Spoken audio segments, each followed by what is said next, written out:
नमस्कार। YouTube channel maths era and civil engineering by R P Vyas से मैं आरपी व्यास मेरे YouTube चैनल और टीचमेंट ऐप की सहायता से आप सभी थर्ड सेमेस्टर में पढ़ने वाले सिविल इंजीनियरिंग के विद्यार्थियों का हार्दिक स्वागत एवं अभिनंदन करता हूं। देखिए, मैंने अभी 2 वीडियो आपके लिए इसके पहले बनाए थे। चैप्टर था moment of inertia, unit 1, subject code CE 3003, diploma के बच्चों के लिए। वैसे ये जो काम कर रहा हूँ ये बीटेक के बच्चों के लिए भी काम का है समान रूप से।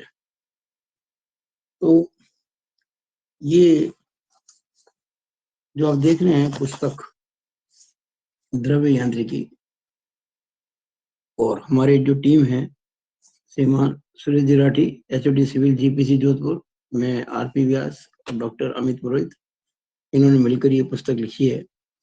और ऋषभ प्रकाशन की ये किताब है। इसमें पूरा जो पाठ्यक्रम है बहुत सिस्टमेटिक प्रकार से हमने लिखा है। और ये जो यूनिट 1 है मोमेंट ऑफ इनर्शिया, इसका ये सिलेबस है जो मैंने इस पाठ्यक्रम की शुरुआत में लिख दिया है।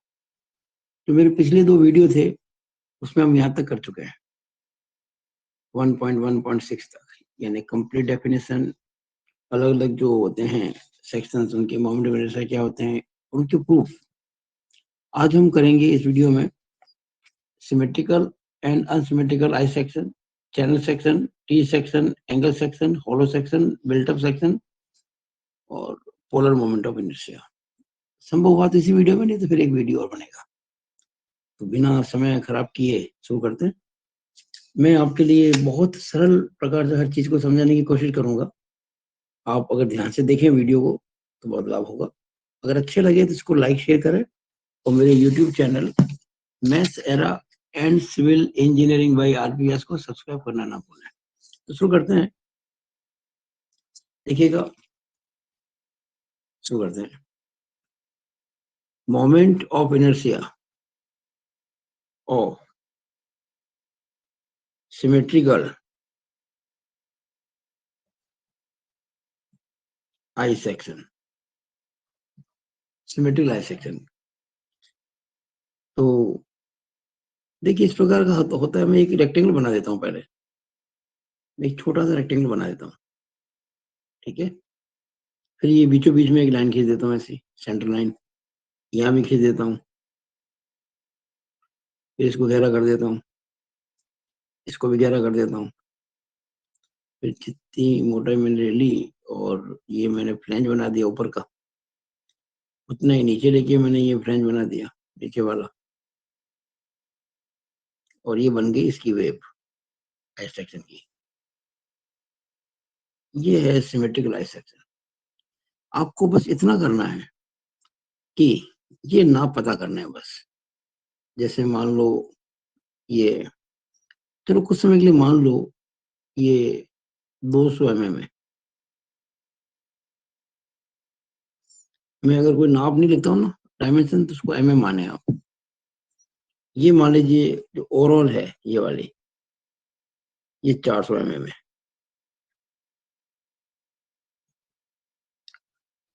और ये जो थिकनेस है फ्लैंज की, मान लो कुछ समय के लिए ये 20 mm है। और इसकी भी जो मोटाई है वो 20 mm है, ठीक है। और ये जो मोटाई है वेव की, इसको आप मान लें कुछ समय के लिए 15 mm है। ये नाप आपको दिए होंगे। सिमेट्रिकल आई सेक्शन है। ये क्वेश्चन अगर आएगा तो 3 नंबर का आएगा।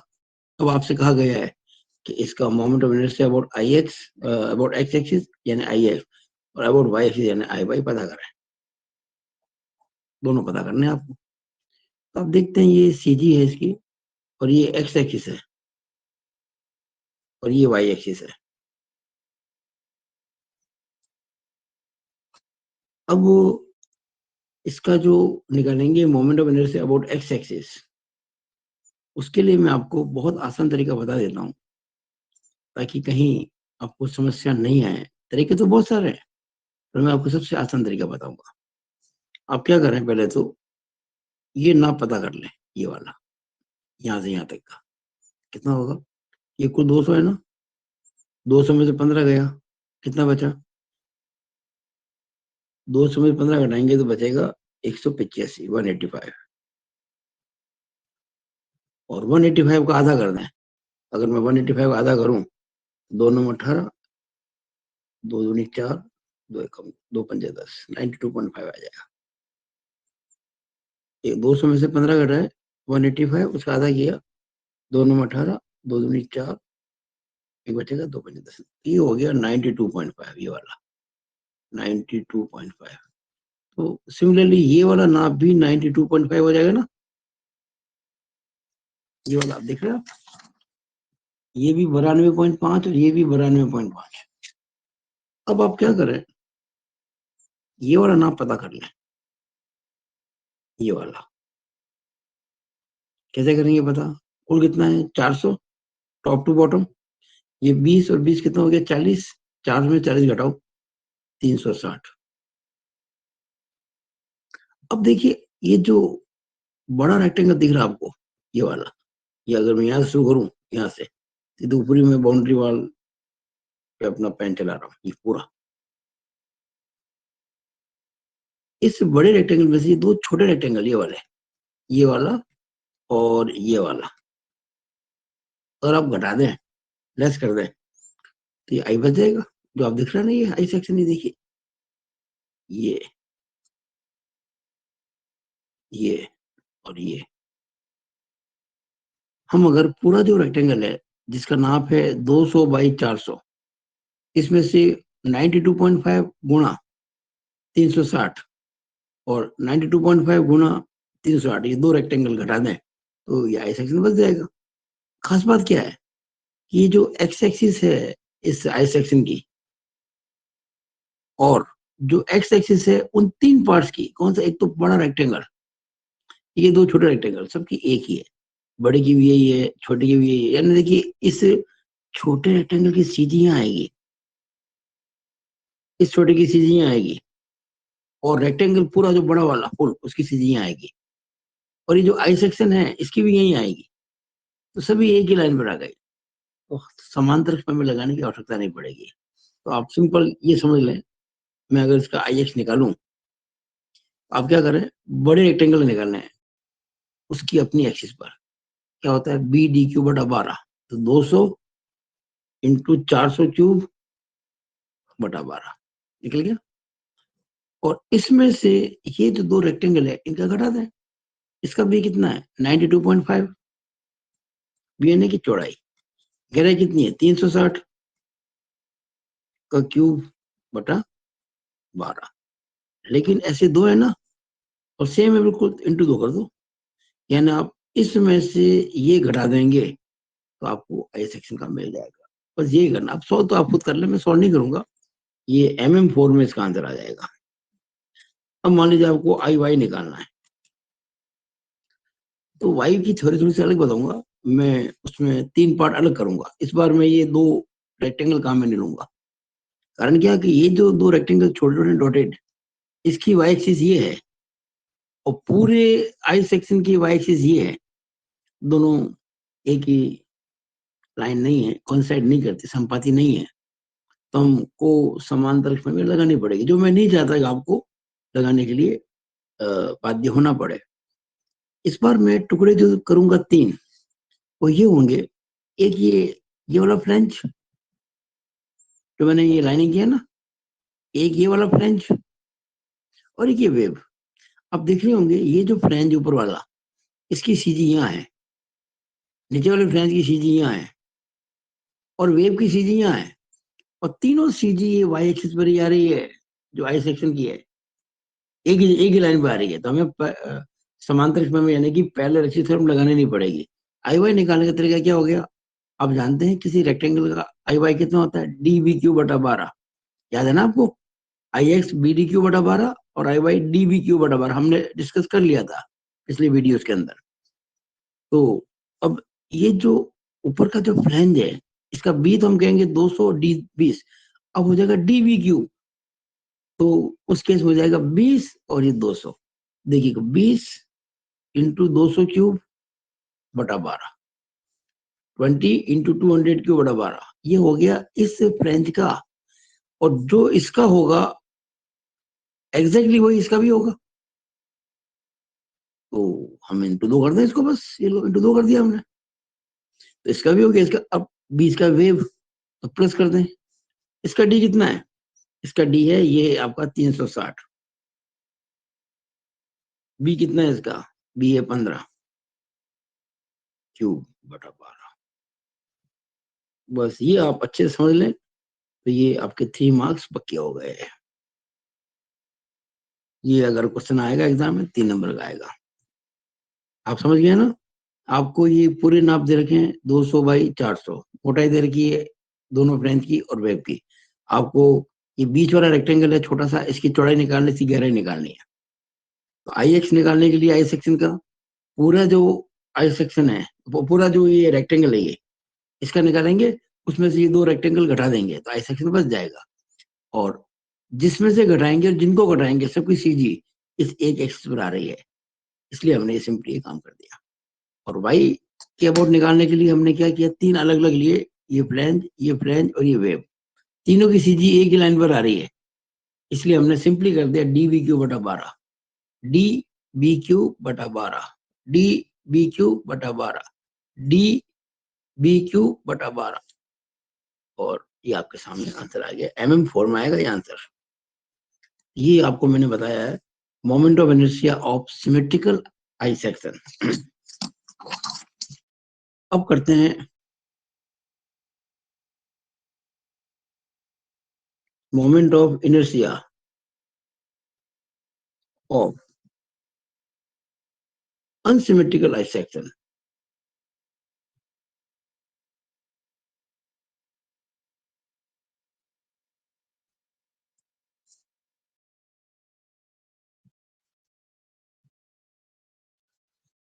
अनसिमेट्रिकल आई सेक्शन में क्या होगा कि जैसे मान लीजिए ये ऊपर का फ्लैंज बता दिया आपको, थोड़ा इस प्रकार का है,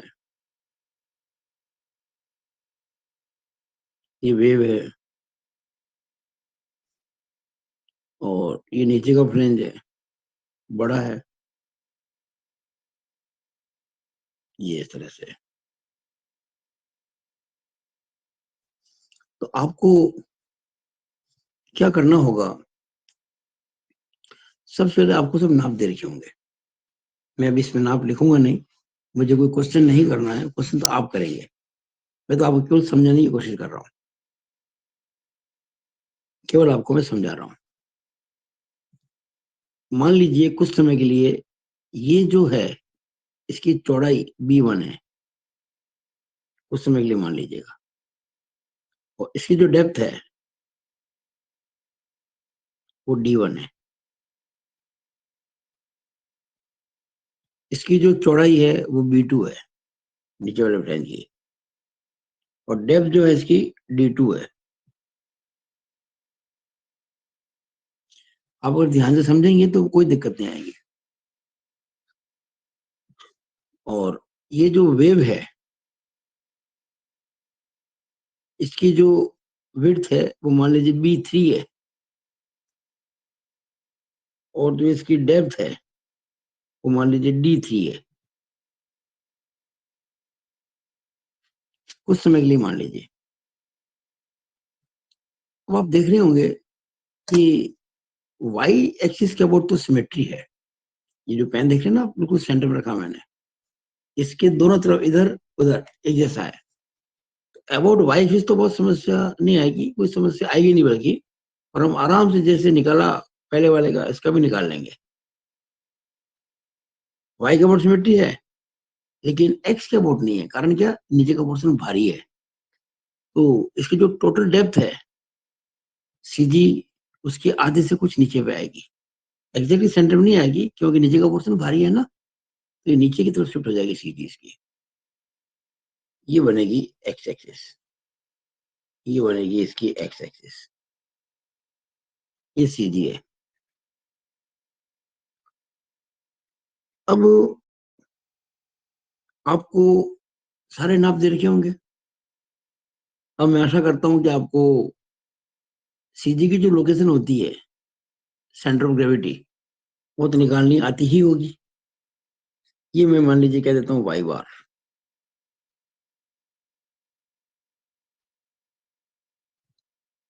मान लीजिए कि आपने वाई बार निकाला, जो नाप दे रखे हैं। मैं भी फिर कह रहा हूं, मुझे प्रश्न नहीं कराने हैं, प्रश्न आप करेंगे, मैं केवल थ्योरी समझा रहा हूँ। और मेरी जो पुस्तक है ये वाली, ये जो आप देख रहे हैं लिखी हुई, इसमें मैंने बहुत सुंदर ढंग से सवाल सॉल्व कर रखे हैं। अगर आपके पास है आप करें। और इस किताब में कोई दिक्कत आती है तो डेफिनेटली आप मेरे नंबर पर, ये जो नंबर है इस पर व्हाट्सएप करके और किताब की फोटो खींच के उससे कोई सवाल पूछेंगे तो मैं आपको सॉल्व करके बता दूंगा। आप चाहे कहीं से भी बिलोंग करते हो राजस्थान के अंदर। मैं जो समझा रहा हूँ इससे जब समझेंगे तो सब सवाल कर पाएंगे, चाहे किसी भी किताब को।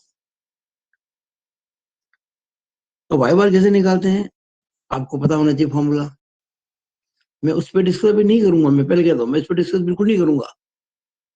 वाई बार पे डिस्कस नहीं करूंगा। वाई बार का फॉर्मूला जो होता है A1 Y1 plus A2 Y2 plus A3 Y3 upon A1 plus A2 plus A3, उसे निकाल लेंगे।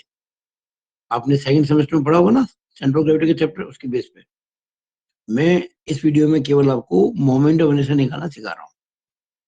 तो मैं मान के चलता हूँ आपने वाई बार निकाल दिया,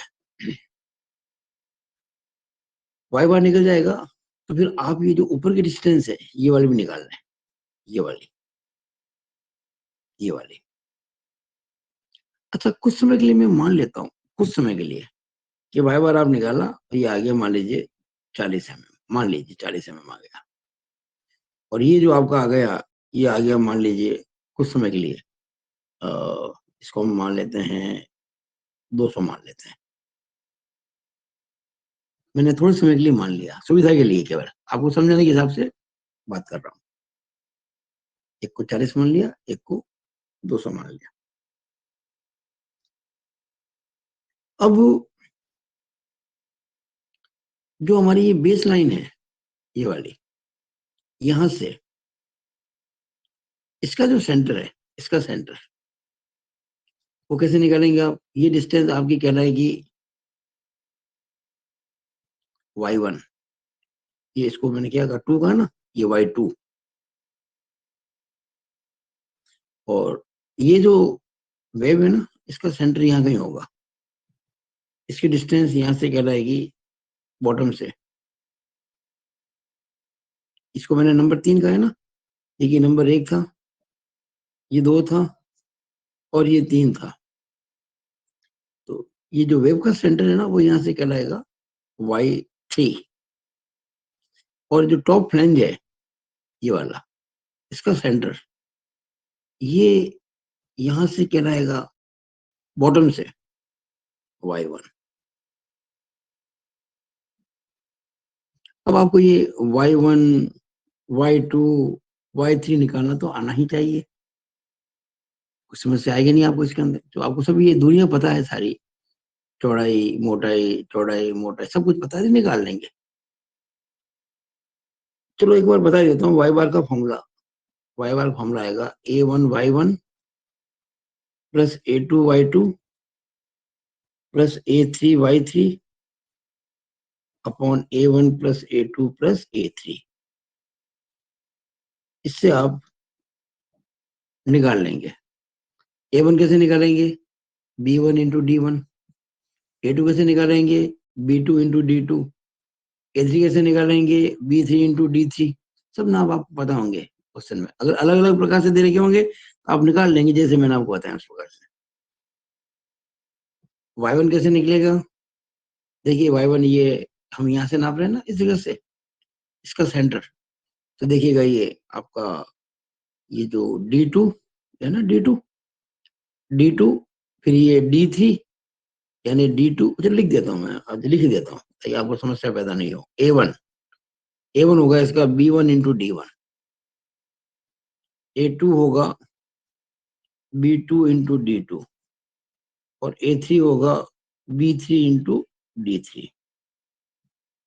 अब Y1 जो होगा, ये ना अपन वाला पोर्शन, इसका सेंटर बॉटम से कितना दूर होगा, इसकी कितनी है डेप्थ, D3। बीच वाले की, सर इसकी D2 है, ये D3 नहीं है। हम यहाँ से नापना शुरू करें ना, D2 है, वो D3 है बीच में, और वो D1 है, तो हम यहाँ तक आएंगे तो D1 का आधा होगा, तो प्लस D1 का आधा हो जाएगा। ये आपके हो गया Y1। तो Y2 निकालना आपको, तो ये आपका 2 है। देखिए ये बेस लाइन है, D2 आधा कर लें, Y2 हो जाएगा। और Y3 निकालना है, Y3, तो Y3 इसके अंदर ये वेव है, वेव को कहा ना नंबर 3 मैंने, तो Y3 कैसे निकलेगा? सेंटर पॉइंट देखिए इसका कितना दूर है यहाँ से, ये आपका D2 है, D2 यहाँ से यहाँ तक। उसके बाद ये जो D3 है ना, इसका आधा कर दें, इसके सेंटर में आ जाएंगे आप, तो D2 प्लस D3 इस तरह से आपने Y1 निकाल दिया, Y2 निकाल दिया, Y3 भी निकाल दिया, A1 A2 A3 इस प्रकार से निकाल दिया। और ये फॉर्मूला आपके सामने पड़ा है, आपने Y बार निकाल दिया, Y बार निकाल दिया, ये दूरी आ गई, ये दूरी आ गई तो वो भी आ जाएगी। ये हमने मान ली कुछ समय के लिए कि 40 और 200 है, मान ली कुछ समय के लिए। अब हमें निकालना है Ix। देखिए Ix कैसे निकालें,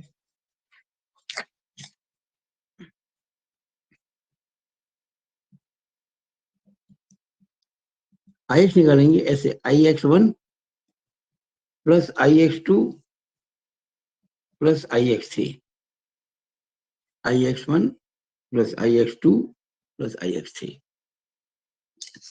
डेफिनेटली 1 2 3 कैसे देखिएगा, ये पहला, ये दूसरा, ये तीसरा, तो तीनों को जोड़ देंगे तो पूरे का जाएगा। इसको मैं नंबर 1 कह देता हूं। अब मैं Ix1 निकाल रहा हूं, कैसे निकालना Ix1, देखिएगा BD क्यूब बटा 12 होता है, तो हो जाएगा B1 D1 क्यूब बटा 12, B1 D1 क्यूब बटा 12। लेकिन भाई ये तो इस रेक्टेंगल का अपनी खुद की एक्सिस में हुआ, हमको ध्यान निकालना है, तो plus AH square plus A1 H1 square, A1 तो एरिया A1 है। अब H1 कहां से निकाल रहे हैं, तो H1 का तरीका सीख लो आप। देखिए आपके पास में Y1 है, आपके पास में Y बार भी है, तो आप Y1 में से Y बार घटा दें, बस Y1 में से Y बार घटा दें, ये H1 आ जाएगा। बहुत सिंपल है ना।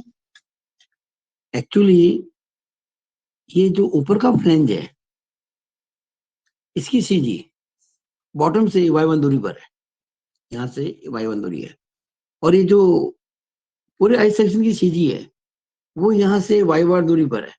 तो अगर Y1 में से Y बार घटा देंगे तो ये दूरी आ जाएगी।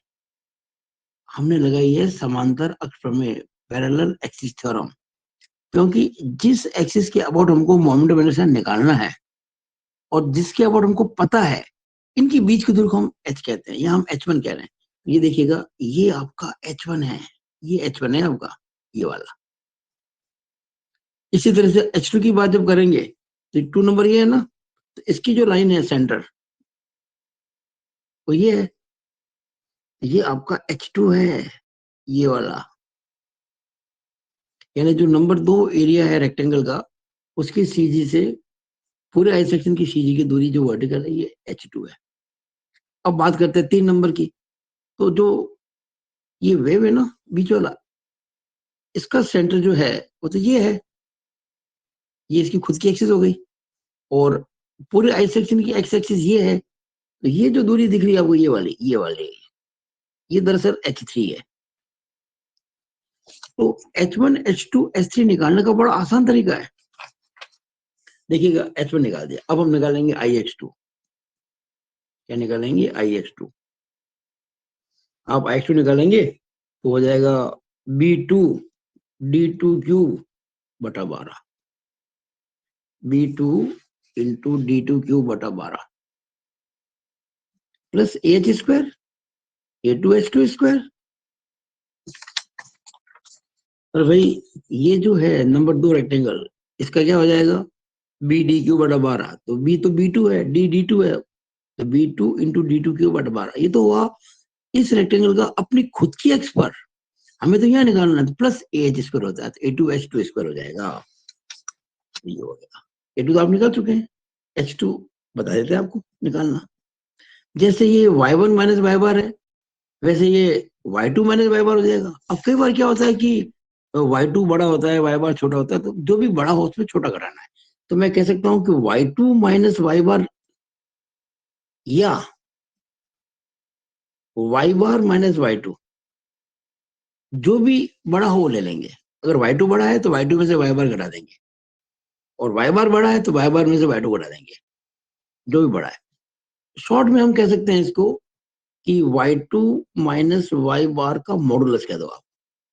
अब कोई फर्क नहीं पड़ता छोटा बड़ा कौन सा है, माइनस आ जाए प्लस आ जाए, मॉडुलस तो प्लस भी होता है ना। ये इस प्रकार से तो आपको ये मिल गया, IX1 मिल गया, IX2। अब IX3 निकालेंगे, अब IX3 निकालेंगे, तो वो सेम B3D3Q बटा 12 प्लस A3H3 स्क्वायर। आपको समांतर में तो लगानी ही पड़ेगी, कारण कि ये जो BD क्यू बटा 12 होता है वो एक रेक्टेंगल का अपनी खुद की एक्सिस पर होता है। तो जो थर्ड नंबर रेक्टेंगल है ये वेव वाला, इसकी खुद की सीधी तो यहाँ पर है, इसके अबोर्ड होगा BD क्यू बटा 12, यानी कि B3D3Q बटा 12, और आपको तो इसके अबोर्ड निकालना है, तो प्लस A3H3 स्क्वायर। H3 कैसे निकालेंगे, देखिए H1 H2 H3 निकालने का बिल्कुल सिंपल तरीका है, वो ये है कि आप H1 निकालने के लिए y1 वाई बार का डिफरेंस लेंगे, H2 निकालने के लिए y2 वाई बार का डिफरेंस लेंगे, और H3 निकालने के लिए y3 और वाई बार का डिफरेंस लेंगे। डेफिनेटली इस बार y3 बड़ा है, तो y3 में से वाई बार घटा देंगे, H3 आ जाएगा। अब आपने ये तीनों निकाल दिए, IX1 IX2 IX3। मेरे ख्याल से कोई समस्या इसमें आपको नहीं आएगी, कहीं पर भी कोई समस्या आपको नहीं आएगी। और ये तीनों मान निकाल के आप रख देंगे नंबर 1 के अंदर। तो फ्रॉम वन फाइंड IX। कैसे, IX1 यहां से निकल गया, IX2 यहां से निकल गया, IX3 यहां से निकल गया, तीनों मान निकाल के इसके अंदर आपने पुट कर दिए, आपको IX मिल गया। ये अनसिमेट्रिकल है सेक्शन के लिए मोमेंट इनर्शिया निकालने का तरीका है। अब आप क्या करें, IY निकालना है आपको। IY तो बिल्कुल सिंपल है, IY तो कोई दिक्कत ही नहीं है। कारण क्या, ये जो तीनों रेक्टेंगल है ना, फर्स्ट सेकंड थर्ड, फर्स्ट की सीजी ये रही, सेकंड की ये रही, थर्ड की ये रही, तीनों एक ही वाई एक्सिस पर आ रही है जो कि आई सेक्शन की है। बड़ा सिंपल हो गया, IY निकालने में कोई समस्या नहीं आएगी। IY1 plus IY2 plus IY3, और आप देखेंगे कि जो IY1 है वो बिल्कुल सिंपली निकल जाएगा, D1B1 क्यूब बटा 12। IY2 जो है वो हो जाएगा D2 इंटू B2 क्यूब बटा 12, और IY3 जो है वो हो जाएगा D3 इंटू B3 क्यूब बटा 12। पता ना रेक्टेंगल का DB क्यूब बटा 12, बस कहाँ दिक्कत है इसके अंदर। तो ये आपके IY1 IY2 IY3 हो गए, तो तीनों निकाल के इसमें पुट कर दें नंबर 2 के अंदर, और आपको IY मिल जाएगा। तो इस तरह से आपने ये जो अनसिमेट्रिकल सेक्शन है, वैसे तो ये सिमेट्रिकल है y एक्सिस के अबाउट, लेकिन x एक्सिस के अबाउट ये अनसिमेट्रिकल है। तो आप ऐसे प्रश्न करें, बहुत प्रैक्टिस करें, मुझे आशा है कि आपको ये समझ में डेफिनेटली आया ही होगा। एक छोटा सा एग्जांपल आपके लिए डाल देता हूँ, ताकि आप उस पर अगर अभ्यास करेंगे तो आपको लाभ होगा। देखिएगा, एक मैं रेक्टेंगल आपको दे रहा हूँ, सॉरी आई सेक्शन आपको दे रहा हूँ। मेरी किताब का कोई सवाल ले लेते हैं ताकि आप उसका अभ्यास कर सकें।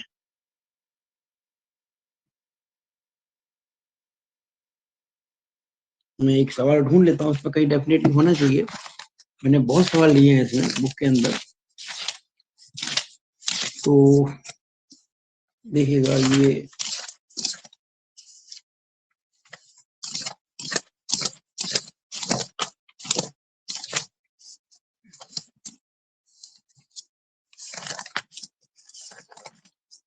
हाँ ये देखिए पहला एग्जाम्पल ही है, ये पहला ही एग्जाम्पल है। तो इसमें आपको नाप दे रखा है 100/25 का, ये 100 mm है और ये 25 है।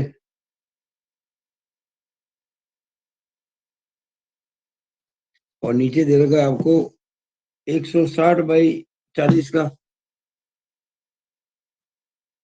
160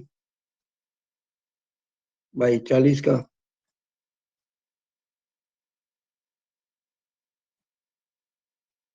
और जो वेव है वो 135/20 की है,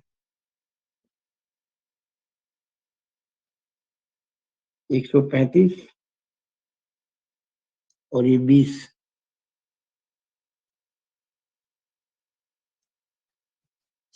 देखिएगा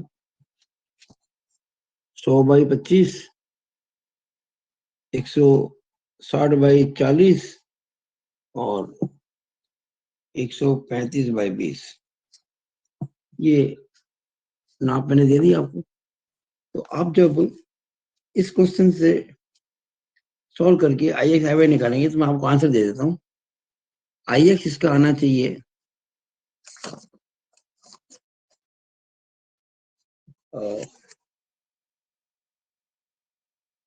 आई एक्स इसका आएगा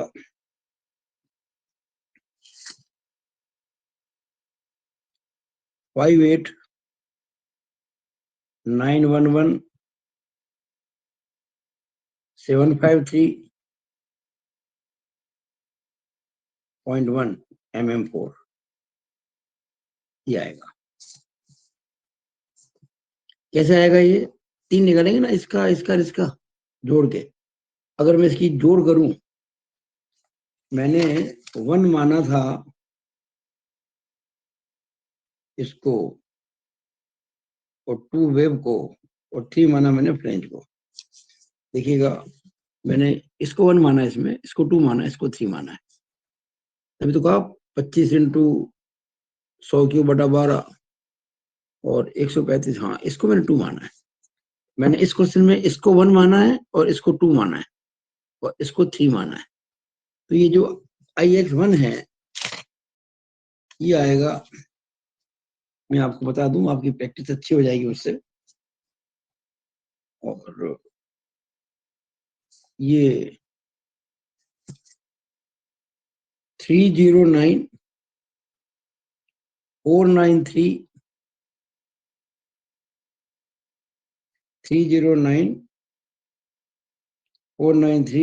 60.58 प्लस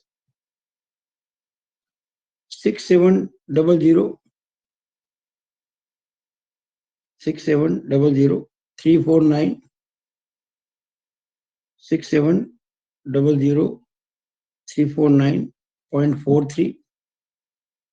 प्लस 2126 2043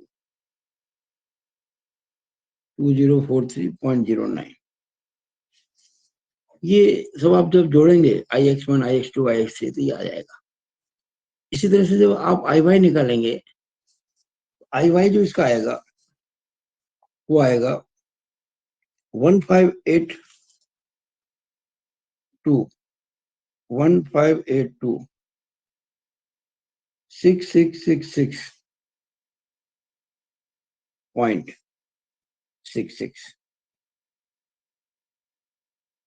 ये 3 IY अलग अलग उनकी जोड़ होगी, इसकी, इसकी और इसकी। कैसे निकलेगा ये भी आपको बता दूं। आप जब सॉल्व करेंगे आएगा, ये जो वैल्यू आएगी इस प्रकार से आएगी 2083333 2083333.33 प्लस 90,000 प्लस 1365 1365 1365 3333 3333.33 ये पहले का है, जिसमें क्या था ना डीबी क्यू बटा 12, यानी कि 25 इंटू 100 क्यू बटा 12 प्लस इसका 135 इंटू 20 क्यू बटा 12 प्लस ये 40 इंटू 160 क्यू बटा 12, ये आपके आ जाएगा आई वाई, ये आएगा आई। अच्छा मैं हिंट दे दूं, वाई बार किससे निकालेंगे आप? जब वाई बार निकालेंगे ना, जैसे ये मैंने आपको तरीका बताया था A1 Y1 plus A2 Y2, इस प्रकार से ये जो वाई बार है, वाई बार आपको बता दूं आपके आना चाहिए वाई बार 76.47 76.47 mm आना चाहिए। ये मेरी गाइडलाइन से आप इसे करेंगे तो सवाल हो जाएगा। अगर आपने ऐसे ही सवाल कर लिया तो डेफिनेटली हो सकता है ये सवाल या इस प्रकार का सवाल आपके एग्जाम में 8 मार्क्स का आ जाए, 8 नंबर का आ जाए। और ये जो पहले कराया था मैंने सिमेट्रिकल आई सेक्शन, ये तो 3 मार्क्स का आएगा अगर आएगा तो। और ये सवाल अगर आपने प्रैक्टिस कर लिया तो डेफिनेटली मैं बता दूं आपको, डेफिनेटली आप जो आगे की चैप्टर्स हैं, bending stress, shear stress in beams, उसमें भी बहुत ज्यादा सफलता प्राप्त कर लेंगे, क्योंकि मोमेंट ऑफ इनर्शिया जो है ये बेस बनता है सब प्रकार के चैप्टर्स का जो आने वाले आपके। अच्छा जब आप इसमें y1 निकालेंगे, y2 निकालेंगे, y3 निकालेंगे, वो वैल्यू बता दूं आपको, y1 y2 y3 कितनी होगी। y1 y2 देखिए, y1 तो आपको दिख रहा है ना, मैंने इसको 1 का ध्यान दीजिएगा। कैसे निकालेंगे? 40 प्लस 135 कितना होता है? 40 प्लस 135 होता है 175, और 175 में 25 का आधा जोड़ेंगे 12.5, 175 और 12.5 कितने होते हैं? 187.5, तो y1 आएगा 187.5 mm। y2 आएगा, ये 2 है ना, तो 135 से आधा करेंगे, उसमें 40 जोड़ेंगे, तो देखिए 135 का जब मैं आधा करूंगा, ये रहा कैलकुलेटर के सामने, 135 बटा 2 करूंगा तो आएगा 67.5। कितना आएगा? 67.5। देखिए आप, उसमें जोड़ूंगा 40 तो प्लस करूंगा 40 तो आएगा 107.5, ये आएगा 107.5। और y3 निकालूंगा तो ये तीसरा ये है, तो इसका 40 का आधा हो जाएगा, बस 40 का आधा यानी कि 20 mm। ये मैंने अपने इस कॉपी में कर रखा है 187.5, 107.5, 20। और आप जब देखेंगे ना y1 y2 y3, याद कीजिए मैंने कहा था y1 y2 y3, वो तो बता दिया मैंने आपको, h1 h2 h3, h1 h2 h3, ये कैसे निकालेंगे आप? देखिएगा, हमको पता है कि जो y1 था, y1 मैंने बताया था आपको इसके अंदर निकालना, y1 निकालने का तरीका मैं आपको इसमें बता चुका था अभी थोड़ी देर। ये रहा y1 187.5, पता है ना मैंने y1 आपको 187.5, तो 187.5 में से अब y बार घटा दें, y बार कितना है? 76.47।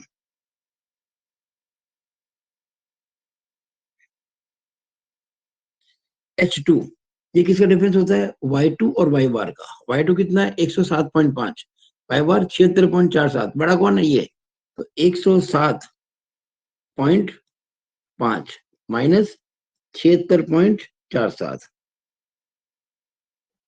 इस तरह से। h3 किसका डिफरेंस होता है? y3 और y बार का। y3 कितना है? 20, y बार कितना? 76.47, बड़ा कौन है? 76.47, तो ये 76.47 और 20 का डिफरेंस ले लें, बस। अब आपके सामने वो जो मैंने आपको मेथड बताया उसको फॉलो करो। डाटा मैंने बहुत ज्यादा आपके लिए सॉल्व कर दिए हैं, और ये आपका कोई अनसिमेट्रिकल आई सेक्शन है। आंसर मैंने आपको दे दिए हैं, ये आई वाई का आंसर आएगा, ये आई एक्स का आंसर आएगा। इसकी प्रैक्टिस बहुत कर लो, ये एग्जाम में आने की बहुत ज्यादा संभावना है। मुझे आशा है कि आपको ये सबको समझ में आया होगा, और इसी के साथ मैं अपना वीडियो यहीं पे समाप्त करता हूँ। Thank you.